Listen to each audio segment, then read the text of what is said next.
오늘 사대교회를 펼쳐보면 너무나 초라합니다. 숫자도 그렇게 많지 않습니다. 더 심각한 것은 성적표로 이야기하면 점수가 별로 좋지 않고 낙제 점수입니다. 그래서 목회자들이 가장 힘든 본문이 사실은 오늘 본문이 되겠습니다. 그런데 이 본문을 계속 살펴보다 보면은 이러한 초라한 교회, 성적표가 낮은 이 교회를 우리 주님이 붙들고 있다는 사실입니다. 우리 주님께서 사대교회를 붙들고 있는데 오늘 우리는 이 사대교회를 살펴보면서 우리 주님께서 오늘 우리를 붙들고 우리 교회를 붙들고 연약하지만은 한국교회를 붙들고 있는 모습을 우리가 다시 한번 발견했으면 좋겠습니다.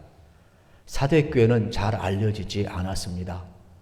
현대적인 자료를 통해서 살펴보게 되면은 사대는 남은 자, 남은 물건 이러한 뜻이 있습니다. 우리가 살펴본 두아디라 교회에서 약 48km 남쪽에 위치해 있습니다. 이곳은 강이나 산기슭에 위치해 있고 해발 250m에 지정학적으로 위치해 있기 때문에 난공불락의 요새였습니다. 들어가는 입구는 좁지만 정상에 이르게 되면은 분지가 있고 넓은 평야가 있습니다. 그래서 그 평야지대에서 여기에 사는 사람들은 아주 안전된 생활을 했습니다. 이 도시의 별명이 하나 있는데 금이 많이 난다 그래서 황금도시라 그랬어요. 그리고 이 도시는 여러 가지 부의 창출이 많아서 사람들이 풍요롭게 살았습니다. 섬유, 의료가 많이 발달된 지역이 되겠습니다. 이러한 교회가 세워졌을 때 아마 처음에는 대단한 교회였던 것 같습니다. 그런데 오늘 본문을 읽다 보면 충격을 받습니다. 왜냐하면 우리가 기대한 교회가 아니라 오늘 1절 하반절에 보면 우리 주님이 이렇게 말씀을 하십니다. 내가 내 행위를 아노니 내가 살아있다는 이름은 가졌으나 죽은 자로다 그랬습니다. 여러분, 이 말씀을 오늘 주님께서 우리에게 하신다면 여러분, 우리는 뭐라고 이야기해야 합니까? 사대교회를 향하여서 사람 앞에 드러난 모습은 내가 살아있고 움직이는 것 같은데 우리 주님 앞에 드러난 실제의 모습은 죽은 것이로다 말씀하고 있다는 것입니다. 오늘 저에게 주님께서 나타나셔서 내가 살아있는 것 같지만은 영적으로는 내가 죽은 자로다 주님 말씀하신다면 나는 뭐라고 이야기해야 될까? 충격받지 않을 수 없는 내용이 오늘 본문입니다. 사대교회는 겉으로 보기에는 온전했는데 주님 보시기에는 온전하지 않았습니다. 사람들 보기에는 경건했는데 주님 보시기에는 경건의 능력이 없었습니다. 오늘날로 이야기하면 세속화된 교회가 되겠습니다. 교회는 하나님의 능력이 임하는 것입니다. 교회는 하나님의 말씀이 역사하는 것입니다. 교회는 하나님의 은혜가 강같이 흘러가는 것입니다. 그런데 교회 안에서는 모두 다 경건한데 세상에 나아가서는 세상의 가치관을 갖고 살아가는 모습을 오늘 지적을 하고 있는 것입니다. 이것이 어떻게 사대교회의 모습이겠습니까? 오늘 우리의 모습임을 오늘 본문은 적나라하게 드러내놓고 있습니다. 경건의 모양은 있는데 경건의 능력이 없는 모습을 보여주고 있습니다. 그래서 마음이 아프지만은 우리 주님의 음성을 우리는 들어야 되겠습니다. 마태복음 7장 21절에서 주님 말씀하십니다. 나더러 주여 주여 하는 자마다 다 천국에 들어갈 것이 아니요 다만 하늘에 계신 내 아버지의 뜻대로 행하는 자라야 들어가리라. 그렇습니다. 여러분, 우리 가슴 아프지만은 이 주님의 음성을 겸손히 들어야 합니다. 저는 말씀을 준비하면서 김병삼 목사님의 텅 빈 경건이라는 책을 대하게 되었습니다. 특별히 이 책은 한국교회를 향해서 일깨우는 내용이 들어 있습니다.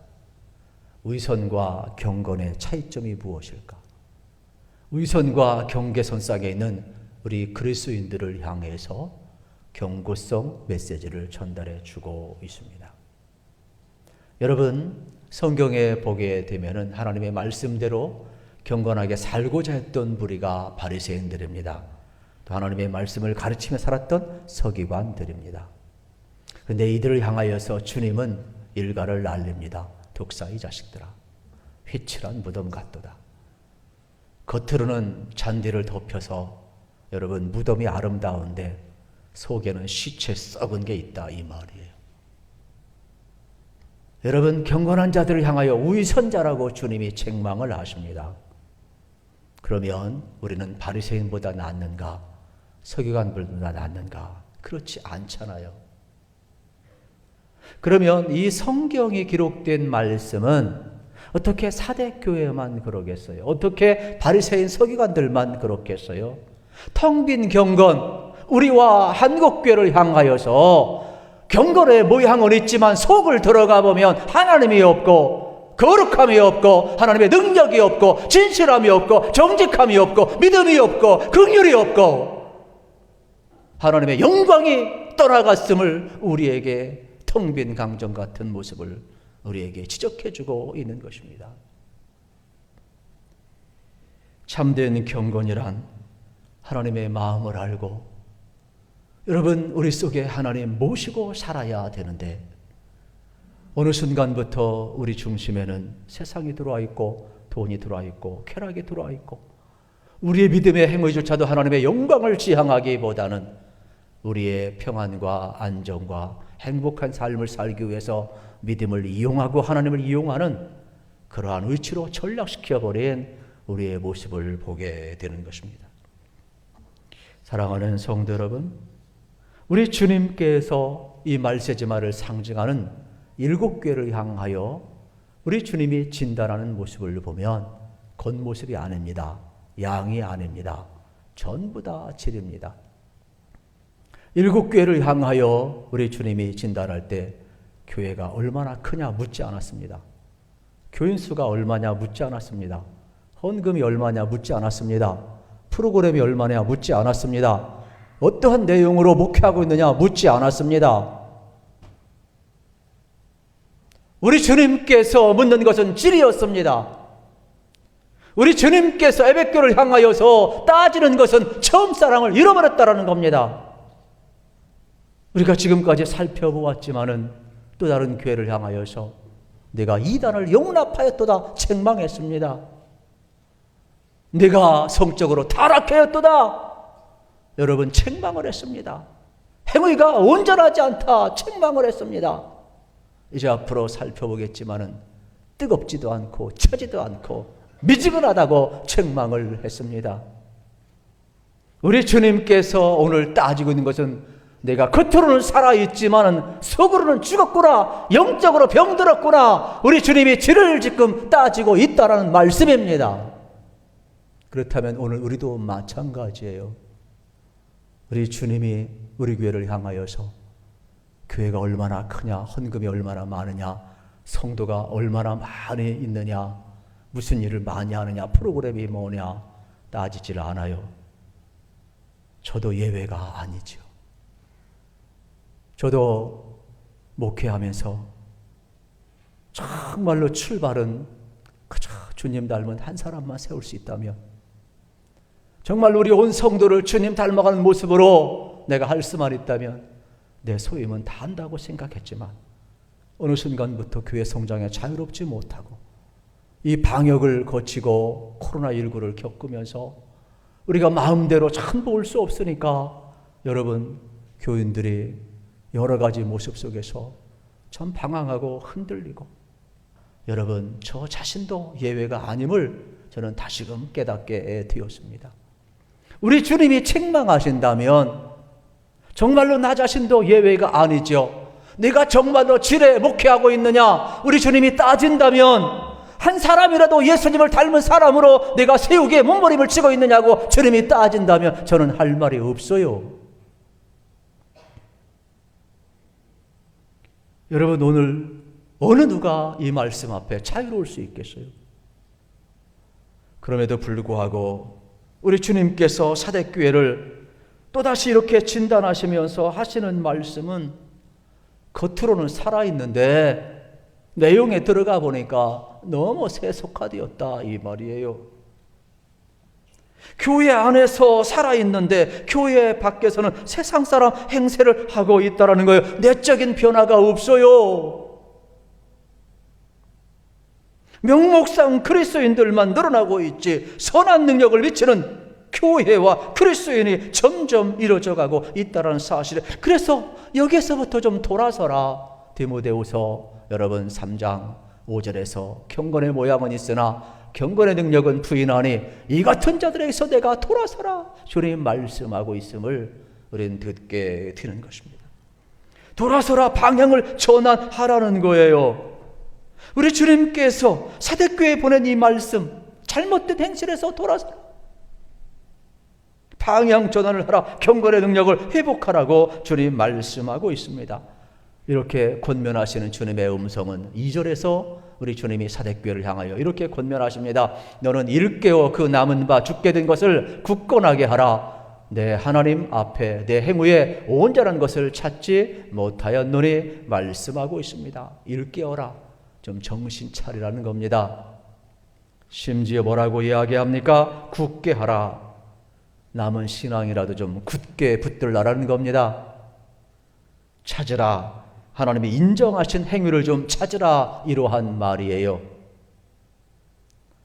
어떻게 보면 죽어가는 사대교회를 우리 주님께서 영적으로 응급조치를 취하고 있는 것입니다. 이제라도 좀 깨어나라, 좀 정신 좀 차려라, 지푸라기 같은 믿음이라도 좀 붙들어라, 하나님이 기뻐하는 모습으로 좀 나아가봐라.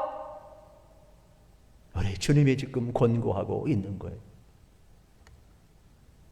오늘 우리는 이 영적 진단 앞에 방향 전환을 할 준비가 되어 있느냐고 묻고 있는 것입니다. 우리 주님께서 특단의 조치를 내리시면서 3절에서 이렇게 주님께서 권면을 하십니다. 그러므로 내가 어떻게 받았으며 어떻게 들었는지 생각하고 지켜 회개하라. 만일 일깨지 아니하면 내가 도둑같이 이르리니 어느 때에 내게 이르는지 내가 알지 못하리라.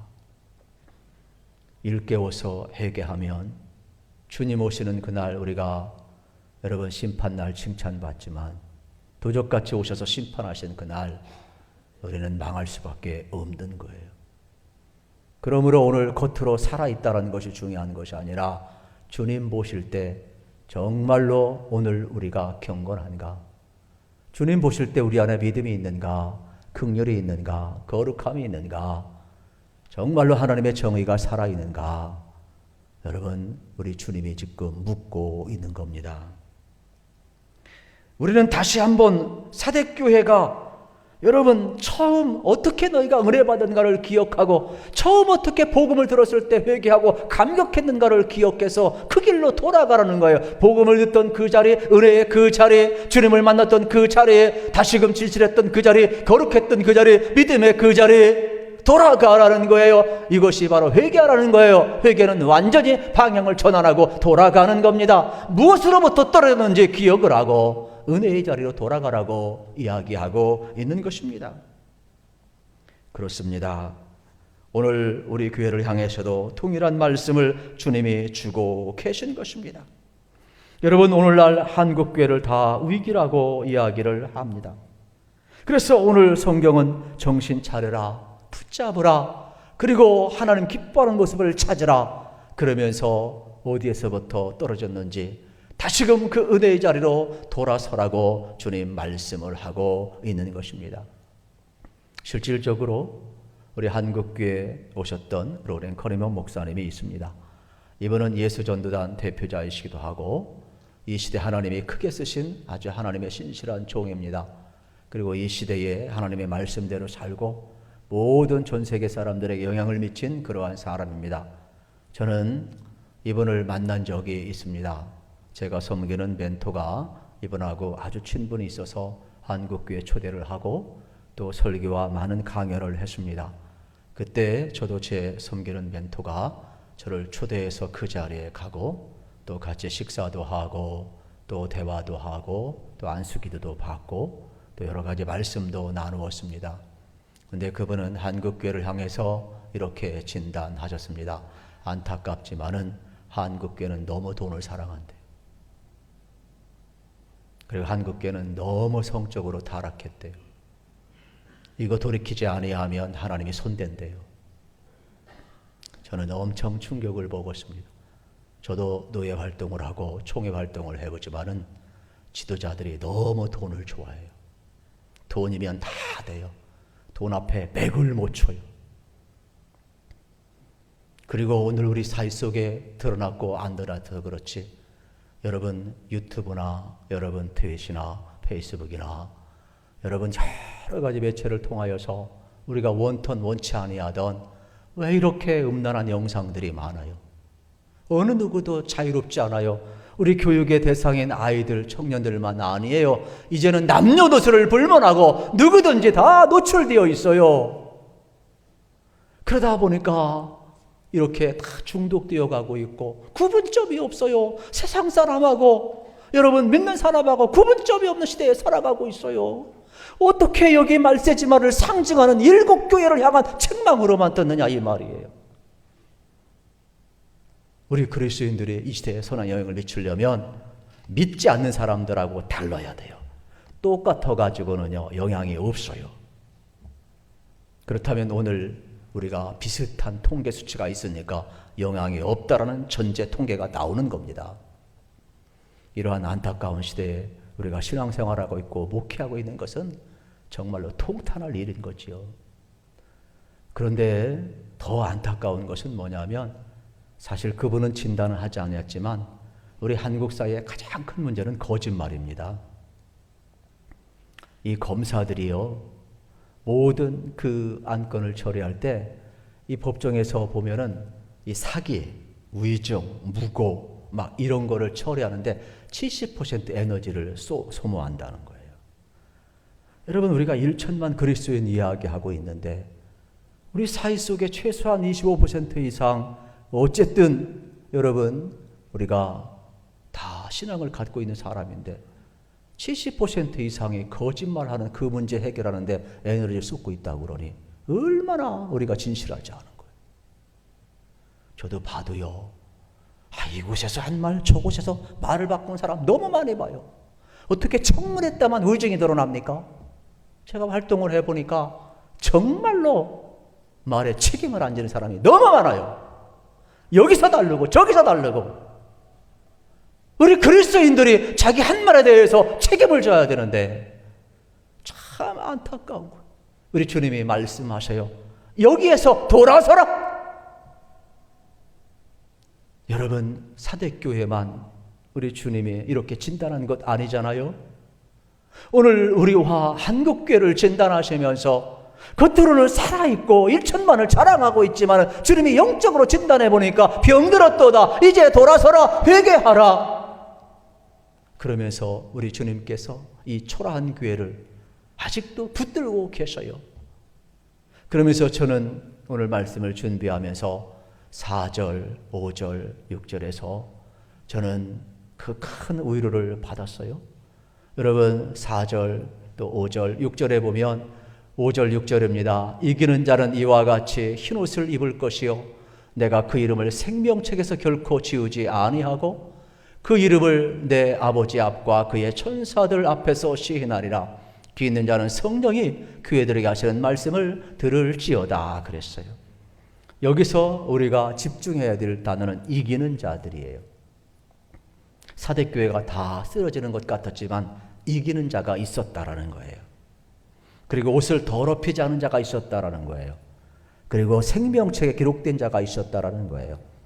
여기 이기는 자, 옷을 더럽히지 않은 것은 그 당시 상황에서는 바로 성적으로 타락하지 않은 경건한 자가 있었다 이러한 말이에요. 이러한 사람들이 형식적인 사대교회를 새롭게 했다라는 거예요. 오늘 우리가 복음을 전할 때 여러분 오늘 성도님들을 향하여서 우리가 은혜의 복음 전하는 건 매우 중요합니다. 그러나 믿음으로 선한 싸움을 싸우라고 복음을 전해야 합니다. 한국교회 강단은 어느 순간부터 오직 믿음, 오직 구원, 오직 은혜. 그러다 보니까 밖에 나가서도 내 마음대로 살고 오직 은혜예요. 그래서 복음이 변질되어 가고 한국교회 강단은 회개보다는 순종이나 헌신이나 책임을 요구하기보다는 이제는 어떻게 되었어요? 변질된 복음으로 가득 차 있어 버렸어요. 여러분들 얼마든지 요즘은 유튜브를 통해서 얼마든지 방송을 통해서 모든 사람의 설교를 다 들을 수가 있어요. 이제는 이런 목회자들의 잘못이 참 큽니다. 저도 목회자이니까 절대로 예외가 아니에요. 하나님 앞에 오늘 우리가 전하는 이 메시지는 여러분 예수 그리스도의 십자가와 부활을 복음을 전해야지만 예수님을 만나고 은혜로 믿음으로 구원받은 사람은 여러분 우리의 삶을 어떻게 돼요? 하나님 기뻐하는 모습으로 살아야 될 줄로 믿습니다. 그래서 복음은 헌신을 요구해야 하는 겁니다. 복음은 충성을 요구해야 되는 겁니다. 복음은 순종을 요구해야 하는 것입니다. 복음은 하나님의 뜻대로 살아갈 수 있도록 요구해야 하는 것입니다. 그러므로 변질된 복음 앞에 서서는 안 되는 겁니다.